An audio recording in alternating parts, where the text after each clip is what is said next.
That night felt strange from the moment Ethan walked through the door. He didn't kiss me hello. He didn't even look at me the way he usually did. His jaw was tight, and his eyes looked hard, like he had already made up his mind about something. I asked him what was wrong, but he didn't answer right away. He just dropped his keys on the counter and told me we needed to talk.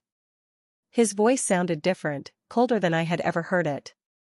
He said he knew everything. He said he couldn't believe I would betray him like that. I stood there, confused, trying to understand what he was talking about. Before I could even ask, he started accusing me of lying and hiding things from him. His words came fast, full of anger. It felt like he had been holding it in all day. I tried to stay calm. I told him there had to be a misunderstanding. But he wouldn't listen. Every time I opened my mouth, he cut me off. It was like he had already decided I was guilty. Then he said something that broke me. He said he couldn't live with someone he couldn't trust. He told me maybe it was better if I left for a while. I waited for him to take it back. I waited for him to say he didn't mean it. He didn't. Instead, he grabbed 2 suitcases from the closet and started putting my clothes inside. Watching him fold my things felt unreal, like I was watching someone else's life fall apart. When he carried the suitcases outside and placed them on the porch, it finally hit me. He wasn't bluffing. He was choosing to push me out instead of hearing me out. I stood there in the quiet house, realizing that in 1 hour, my marriage had changed forever. The next day, I finally understood what this was really about. It wasn't some vague accusation. It was money. Vanessa had told Ethan that I was secretly moving money out of our joint account into a private one. She said she saw the bank statements while helping him with some paperwork. According to her, I had been planning this for months. She convinced him I was preparing to leave and take everything with me. What hurt the most was that he believed her without even asking me first. Yes, I had opened a separate account. But it wasn't for divorce. It wasn't for escape. I had been saving for something special. Our 10th anniversary was coming up, and Ethan had always talked about owning a small lake cabin someday. I wanted to surprise him. I had been quietly putting money aside for that dream. When he confronted me, it wasn't a conversation. It felt like an interrogation. He asked sharp questions and didn't wait for answers. He said I had betrayed him. He said I had been dishonest. He made it sound like I had been planning to destroy our marriage. Vanessa stood nearby, acting upset, saying she wished she had never seen the statements. She kept saying she didn't want to come between us. But she had already done exactly that. I tried to show Ethan proof. I pulled up the account on my phone. I showed him that the money was still there. I even told him what it was for. But once suspicion takes hold, facts don't seem to matter. He looked at me like I was a stranger. Then he said if I was planning to leave anyway, I might as well go now. There was no softness in his voice. No doubt. Just anger. So I picked up my suitcases and walked away, even though every part of me wanted him to stop me. 3 weeks after I moved into a small apartment across town, my phone rang late at night. I almost didn't answer when I saw Ethan's name on the screen. Something in me already knew why he was calling. His voice sounded different this time. Not angry. Not cold. Shaky. He told me he had logged into our bank account again. The money I had transferred was still sitting there. Every dollar. Untouched. He said he noticed the name attached to the account. I hadn't hidden it well enough. It was clearly labeled as a surprise for our anniversary and the cabin he used to talk about. He also found the printed cabin brochure I had tucked inside a folder in my desk drawer. That was when it finally hit him. He said Vanessa must have misunderstood the situation. He tried to make it sound like a simple mistake. But it wasn't just that. He told me he had recently learned something else. Months before everything exploded, Vanessa had borrowed a large amount of money from him. She told him it was for urgent medical expenses. He never asked for proof because he trusted her. Now he had discovered that those bills were not real. She had used the money to start a small boutique business without telling him. The business was already failing. For the first time, he admitted he didn't know what to believe anymore. Then he asked if we could fix things. He didn't say he was sorry for throwing me out. He didn't fully admit he was wrong. He just wanted to move forward now that he had doubts about her. That was the moment I understood something painful. He only started questioning her when he felt betrayed himself. Not when I was standing there trying to prove my innocence. Not when I was the one losing everything. It was too late for that kind of realization to undo the damage. After that phone call, I didn't feel relief. I felt tired. For weeks, I had been living in survival mode. I barely slept. I went to work, came home, and sat in silence. At night, the memories would come back. I kept asking myself how everything fell apart so fast. How someone who promised to stand by me could choose someone else's version of the story without hesitation. I cried more than I ever had in my adult life. Not just because I lost my home, but because I lost the feeling of safety in my marriage. But slowly, something shifted. One evening, while sitting alone in my apartment, I realized something simple. A strong relationship doesn't break from one accusation. If trust can disappear in a single conversation, then maybe it was never as strong as I thought. I stopped blaming myself. I stopped trying to rewrite the past in my head. Instead, I focused on what I could control. I put all my energy into my job. I volunteered for extra projects. I stayed late. I studied market trends and improved my reports. Within 4 months, my manager called me into his office and offered me a promotion. It came with a raise and more responsibility. For the first time since everything happened, I felt proud of myself. Ethan kept calling late at night. Sometimes he left long voicemails. I stopped listening to them. I stopped replying. I needed space to think clearly. Meanwhile, I heard through mutual contacts that Vanessa's business had completely collapsed. She owed suppliers money. She couldn't keep up with rent. Ethan had tried to help her again, and now he was feeling the pressure. The difference was, this time, I wasn't the one paying the price for her choices. Life changed again when I got a call from a number I didn't recognize. I almost ignored it, thinking it was another sales call. But something told me to answer. It was a lawyer from Arizona. My grandmother had passed away quietly in her sleep. Even though I knew she had been getting older, the news still hit me hard. She was one of the few people who always supported me without question.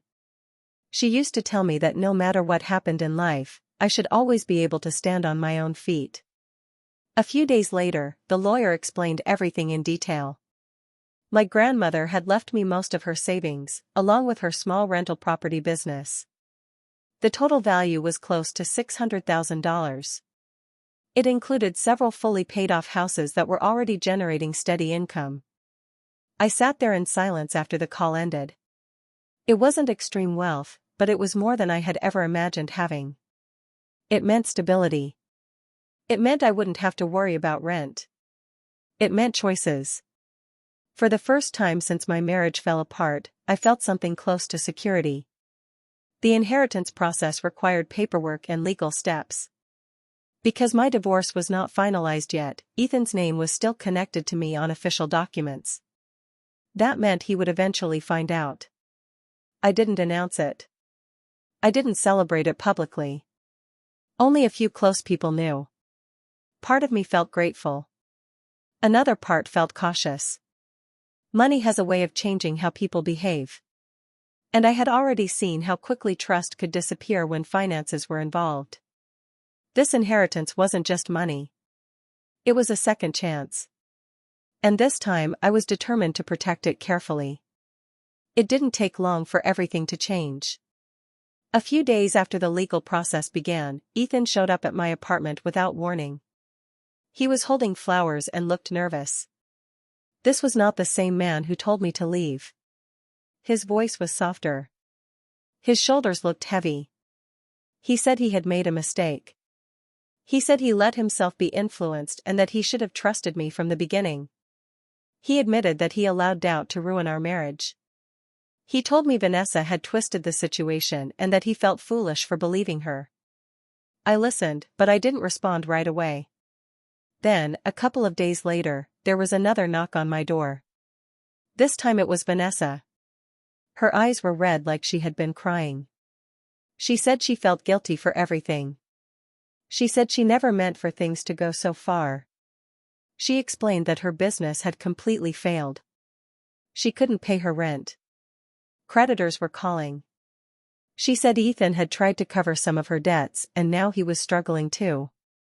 His company wasn't doing well, and the pressure was building. They both kept repeating how much they valued family. How they wanted to fix things. How they wanted to move forward. But as they talked, one thing became clear. Their apologies were tied to something else. They knew about the inheritance. The conversation slowly shifted from regret to solutions. They spoke about starting fresh, combining resources, helping each other through hard times. That was when I understood.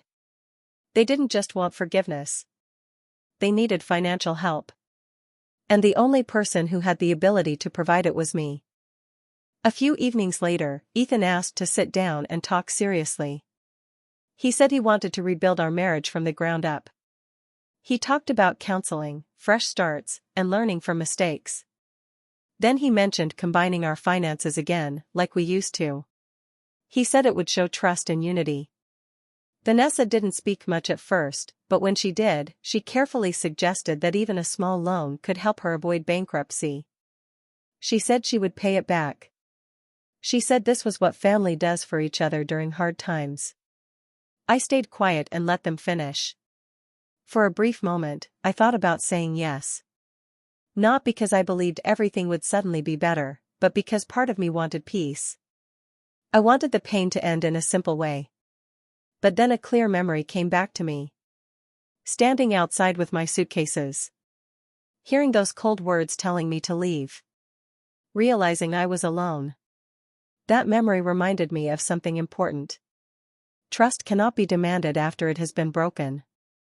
So instead of refusing immediately, I made a calm and clear offer. I told Ethan that I was willing to talk about reconciliation under one condition. Before anything else, we would sign a legal agreement. It would state that my inheritance would remain fully separate. Every dollar. Every property. No shared claims. No future confusion. I explained that if rebuilding was truly about love and not money, this should not be a problem. The room went very quiet. Ethan's expression shifted. The confidence in his voice disappeared. Vanessa stopped speaking altogether. In that silence, I got the answer I needed without them saying much at all. Ethan was the first to react. He said asking for a legal agreement showed that I didn't trust him. He said marriage should not come with contracts and conditions. His tone slowly changed from calm to defensive. I looked at him and answered quietly that trust had already been broken. I reminded him that he chose to believe someone else without giving me a real chance to explain. I told him that protecting myself now was not an attack. It was a lesson I had learned the hard way. Vanessa quickly stepped in. She said I was being cold. She said I was acting selfish and holding money above family. She repeated that families support each other, especially during hard times. I asked her one simple question. Where was that family support when I was being pushed out? Where was that loyalty when my side of the story didn't matter? She had no real answer. The room grew tense. Ethan said this wasn't the woman he married. I calmly replied that maybe I had changed because I had to. He stood up, frustrated, and said he couldn't believe I would treat him like a stranger. Then he walked out. This time, I didn't feel the urge to run after him. I didn't feel like apologizing just to keep peace. I stayed seated and let the silence settle. 2 weeks later, I met with a lawyer and officially filed for divorce. The paperwork was clear and straightforward. The inheritance was legally protected as separate property. There was no room for confusion. When the documents were finalized, I felt something unexpected. Not anger. Not revenge. Relief. For the first time in months, I knew exactly where I stood, and no one could push me out of my own life again. I used to think revenge meant shouting, exposing lies, or making someone feel the same pain they caused. But I learned that real revenge can be quiet. After the divorce was settled, I focused on building something solid for myself. I met with financial advisors and studied the rental properties carefully. I improved the management system, renovated a few of the houses, and raised the standards for tenants. It wasn't dramatic work, but it was steady and smart. Within a year, the rental income increased more than I expected. The business became stronger and more organized than it had ever been. For the first time, I felt fully in control of my future. There was one decision I made purely for myself. I bought a small lake cabin. It wasn't flashy. It wasn't huge. But it was peaceful and beautiful. I signed the papers alone. My name was the only one on the documents. Sitting on that porch by the water felt different from the porch I once stood on months earlier. This time, I wasn't being told to leave. I had chosen where I wanted to be. Meanwhile, I heard through mutual acquaintances that Ethan had been struggling financially. The pressure from debts had forced him to sell the house we once shared. Eventually, it went into foreclosure. One afternoon, while driving through that old neighborhood for work, I passed by it. The lawn looked overgrown. The windows were dark. I didn't stop. I didn't feel the need to. I just kept driving. That was my revenge, not ruining them, but refusing to rescue them. Not fighting back loudly, but building something better in silence. After everything was finalized, Ethan reached out one last time. He said he wanted to apologize. He said he had made the biggest mistake of his life by believing Vanessa over me. He asked if we could talk and maybe try again. I listened quietly. Maybe he was sincere. Maybe he did regret it. But at that moment, I realized something important. The real betrayal wasn't just what Vanessa had done. It was that the person I loved, the person I trusted most, needed proof from someone else to believe me. That was the hardest truth to accept. I didn't respond right away. I didn't argue or explain. I had learned that sometimes, words aren't enough to fix what's broken. Actions matter. And the action that mattered most now was mine. Revenge doesn't always mean making someone suffer. Sometimes it means refusing to save them when they stumble. Sometimes it means stepping away from the people who failed you and choosing yourself instead. I had lost a marriage, yes. But I gained something far more valuable: independence. I had the freedom to make my own choices without fear of judgment or betrayal. I had the strength to move forward and build a life I controlled. I had peace, the kind of peace that cannot be taken by lies, accusations, or other people's selfishness. I thought about the porch I left, the house I lost, and the quiet nights I spent alone. And I smiled, because I realized that I had rebuilt myself stronger than before. I had learned to trust myself above anyone else. So now I ask you, whoever you are listening, if the person you trusted the most believed someone else over you, would you forgive them and hope they change, or would you walk away and build something better on your own? Sometimes the hardest choice is the best one. Sometimes the quietest revenge is the most powerful. I chose myself, and in that choice, I found freedom, strength, and a peace I will never give up again.